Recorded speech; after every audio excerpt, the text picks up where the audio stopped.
네, 안녕하세요. 전자제품 추천 전문가 만두였습니다. 오늘은 한사랑 CNC에서 빌려주신 갤럭시 북2 인텔 12세대 1235U가 들어가 있는 이 제품 간단하게 리뷰해 보려고 합니다. 우선은 좀 각서라고 말씀드리면 내근직 사무용 노트북으로는 거의 최고봉이 아닐까라고 생각이 들어요. 가성비 꽤나 좋거든요. 지금 70만원대에 구매할 수 있는, 삼성치고는 되게 괜찮은 제품을 내놨다라고 생각이 듭니다. 광고 아니에요. 돈 안 받았어요. 오케이, 아시겠죠? 자, 그럼 늘 해오던 방식대로 벤치마크 읽어드리고 장단점 찝어드릴 수 있도록 할게요. 자, 우선 패스마크 돌려봤습니다. 패스마크 돌려보니 CPU 점수가 13,432점 나온 거 확인했고요. GPU 점수는 2184점 나온 거 확인했어요. 여기서 먼저 말씀드려야 될 거는 우선은 해당 테스트, 모든 테스트는 삼성 세팅에서의 고성능 옵션으로 테스트가 진행됐다는 부분 말씀드리고요. 그리고 해당 제품은 우선 싱글 채널 램을 탑재를 하고 있습니다. 램이 하나라는 거죠. 그래서 이게 싱글 채널로 하면은 UHD 내장 그래픽이고요. 이걸 듀얼로 하면은 XE 내장 그래픽이 되더라고요. 우선은 제가 테스트한 거는 싱글 채널이다라고 보시면 될 것 같습니다. 자, 그래서 다시 돌아와서 패스마크 점수 보니까 우선은 CPU 점수 잘 뽑아주고 있어요. 평균 이상 점수 뽑아주고 있고요. GPU 같은 경우도 일반적으로 UHD 이상의 성능은 보여주고 있다라고 보시면 될 것 같습니다. 긱벤치로 넘어갈 수 있도록 할게요. 긱벤치 CPU 점수 5089점 나왔고요. GPU 같은 경우는 1951점 나온 거 확인할 수 있어요. 다시 말씀드리지만 싱글 채널이에요. 램을 듀얼 채널로 바꾸면은 성능 향상이 있을 거다라는 부분 한 번 더 찝어드립니다. 우선 CPU 같은 경우 좀 비교해드리면은 뭘 봐야 되나? 저기 밑에 i5 9600 보이시죠? 대탐용 그거보다 조금 성능이 좋게 나왔고요. 그래픽카 같은 경우는 저기 밑에서 위에 보면은 GTX 760 있습니다. 그거보다 좀 그러니까 일반적인 CPU 성능과 그리고 내장 그래픽, 인텔 내장 그래픽 성능을 보여주고 있다라고 보시면 될 것 같습니다. 참고로 CPU는 11세대 i5보다는 확실히 성능 향상이 있었다. 오케이, 아시겠죠? 자, 이제 시네메시 R23을 돌려봤고요. R23 돌려보니 멀티코어 점수가 6265점 나온 거 확인할 수 있었어요. PC마크 같은 경우는 4841점 나왔고요. 파이어 스트라이크 2659점 나왔고요. 타임스파이는 1138점 나온 거 확인할 수 있었습니다. 자, 이제 발열 테스트로 넘어갈 수 있도록 할게요. CPU 부하 테스트인 시네벤치 R23을 30분 동안 빡세게 돌려봤고요. 성능 편차는 89.4%로 약 10.6%의 성능 하락이 발생을 했습니다. 그 부분 인지하시면 될 것 같고요. TDP, CPU의 TDP, 그러니까 열 설계模식인데 우선은 전력 효율 같은 경우는 18W대에서 왔다 갔다 하는 걸 확인할 수 있었어요. 그리고 해당 테스트 시 요 표면 온도 같은 경우는 최고점의 온도가 42도, 그리고 키보드 단의 온도가 37도예요. 엄청 발열 관리 잘 되고 있는 겁니다. 불쾌감이 거의 느껴지지 않아요. 특히나 얘가 플라스틱 바디이기 때문에 더더욱 요런 발열에 대한 부분은 불편감이 없었다라고 말씀드릴 수 있을 것 같아요.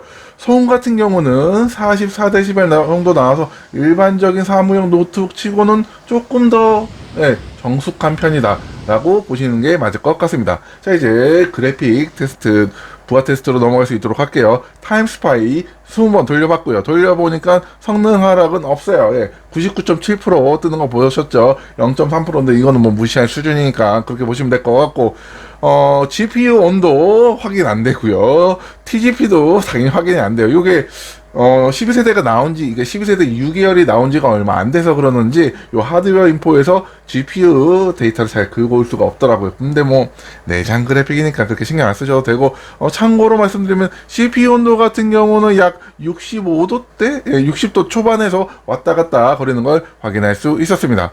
자, 표면 온도 같은 경우는 최고점의 온도가 41도, 그리고 키보드 단의 온도는 36도 나왔고요. 그리고 소음은 CPU와 동일하게 44dB 꾸준하게 나와주는 거 확인할 수 있었어요. 자, 이제 패널로 넘어갈 수 있도록 할게요.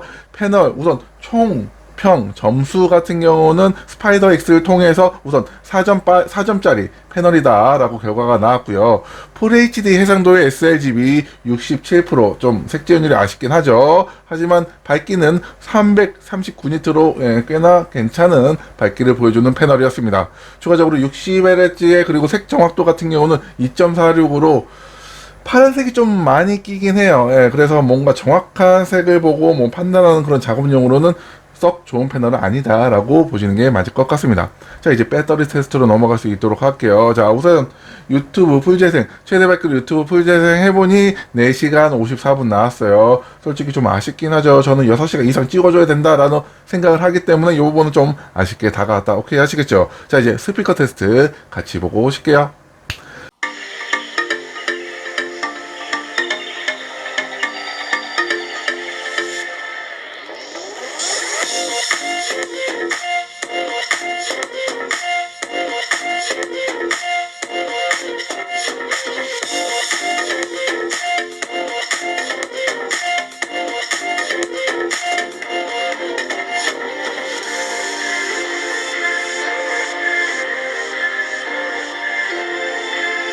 네, 보고 오셨나요? 스피커 그냥 딱 기본입니다. 더도 덜도 말고 그냥 딱 기본만 한다. 많은 걸 기대하지 마세요. 오케이, 아시겠죠? 자, 이제 게임 테스트로 넘어올 수 있도록 할게요. 롤 옵치 배그 돌려봤고요. 롤 같은 경우는 최하 옵션에서 평균 프레임 103프레임, 그리고 최상 옵션에서 94프레임으로 플레이하는데 괜찮았어요. 플레이할 수 있는 롤 정도는 간단하게 플레이할 수 있다. 자, 다음으로 오버워치 같은 경우는 최하 옵션에서 평균 프레임 41프레임 떴고요. 최상 옵션을 바꾸니 22프레임 뜬 거 확인할 수 있었습니다. 오버워치는 플레이 못한다 라고 봐야 되고, 배틀그라운드 같은 경우도 최하 옵션에서 31프레임, 평균 프레임, 최상 옵션에서 20프레임 떴어요. 배틀그라운드도 안 된다. 그냥 롤 같은 캐주얼 게임 정도는 뭐 어느 정도 타협점으로 플레이할 수 있겠다라고 보시면 될 것 같아요. 자, 이제 장점, 단점, 기타 결론 말씀드릴 수 있도록 할게요. 장점 첫 번째, 우선 삼성의 AS와 생태계입니다. 삼성 AS 빠방하죠. 고장났을 때 들고 가면 고쳐주죠. 그거 편하다. 그리고 삼성의 갤럭시 생태계 있죠. 안드로이드 폰, 갤럭시 폰 쓰신다면 확실히 이 부분에 대해서는 장점으로 다가오긴 할 거예요. 삼성은 이걸 좀 폐쇄하지 말고 그냥 풀어줬으면 좋겠어. 아무튼 그 부분이 있다. 자, 두 번째 장점, 삼성치고는 가성비입니다. 앞서 말씀드린 바와 같이 지금 70만원에 구매를 할 수가 있어요.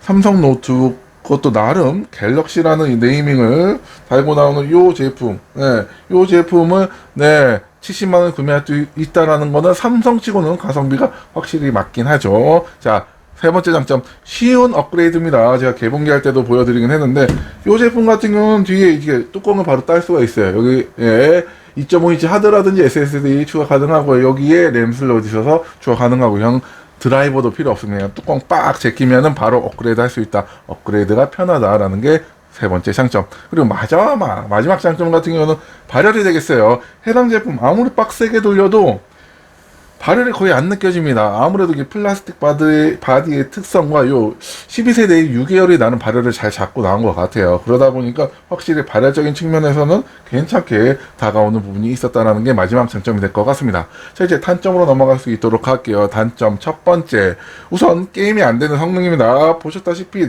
인텔 내장 그래픽이에요. 뭐 게임에 대해서는 기대 안 하시는 게 좋을 것 같고요. 자, 두 번째, 좀 묵직한 무게입니다. 요거는 뭐 굳이 장점으로 잡아야 되나 싶긴 한데, 우선은 해당 제품 15.6인치의 나름 큰 디스플레이 패널과 뭐 이해는 되지만 1.8kg예요. 솔직히 요즘 트렌드 치고는 좀 묵직한 편이긴 하죠. 그래서 확실히 뭔가 자주 들고 다니는 분들에게는 조금 무거울 수 있다라는 부분이 두 번째 단점이 될 것 같습니다. 그리고 마지막 단점 같은 경우는 배터리 타임이에요. 솔직히 배터리 좀 더 넣어줬으면 좋을 것 같은데, 해당 제품 배터리 용량이 상대적으로 좀 작은 바람에 유튜브도 뭐 5시간을 못 찍는 그런 정도의 배터리 성능을 보여주고 있다는 게 마지막 단점으로 다가왔습니다. 기타 사항으로 말씀드리면은 해당 제품 여기 USB C타입 포트 있죠. C타입 포트를 이용을 해서 충전을 하는데 5V 충전이 가능해요. 그러니까 뭐 PD 충전뿐만 아니라 일반적인 외장 배터리 5V 출력 있죠. 그걸로도 충전은 가능한다. 다만 충전이 뜨긴 하나 사용하는 방법에 따라서 배터리는 줄 수도 있다라는 거 유념하시면 될 것 같습니다. 그래서 최종적으로 결론 말씀드리면은 내근직 사무용 노트북의 최고봉이라고 할 수 있겠어요. 뭐 팅크패드라든지 더 가성비 좋은 제품들도 있긴 한데 AS라든지 뭐 기본적인 활용성 그리고 뭐 이제 갤럭시 생태계 이런 것들 다 종합적으로 검토를 해봤을 때 꽤나 괜찮은 사무용 노트북이라는 거는 확실한 것 같습니다. 다만 무게가 무거워서 자주 들고 다니는 외근직에게는 솔직히 좀 적합하지는 않은 그런 제품이다 라고 보시면 될 것 같아요. 자, 이렇게 그러면서 오늘 간단하게 삼성전자 갤럭시 북2 같이 리뷰해봤고요. 오늘 영상도 여러분이 현명한 소비하는데 도움이 되었으면 좋을 것 같습니다. 좋아요, 구독, 사랑이고요. 그럼 남은 하루 행복하시고 이상 만드셨습니다. 그럼 뿅.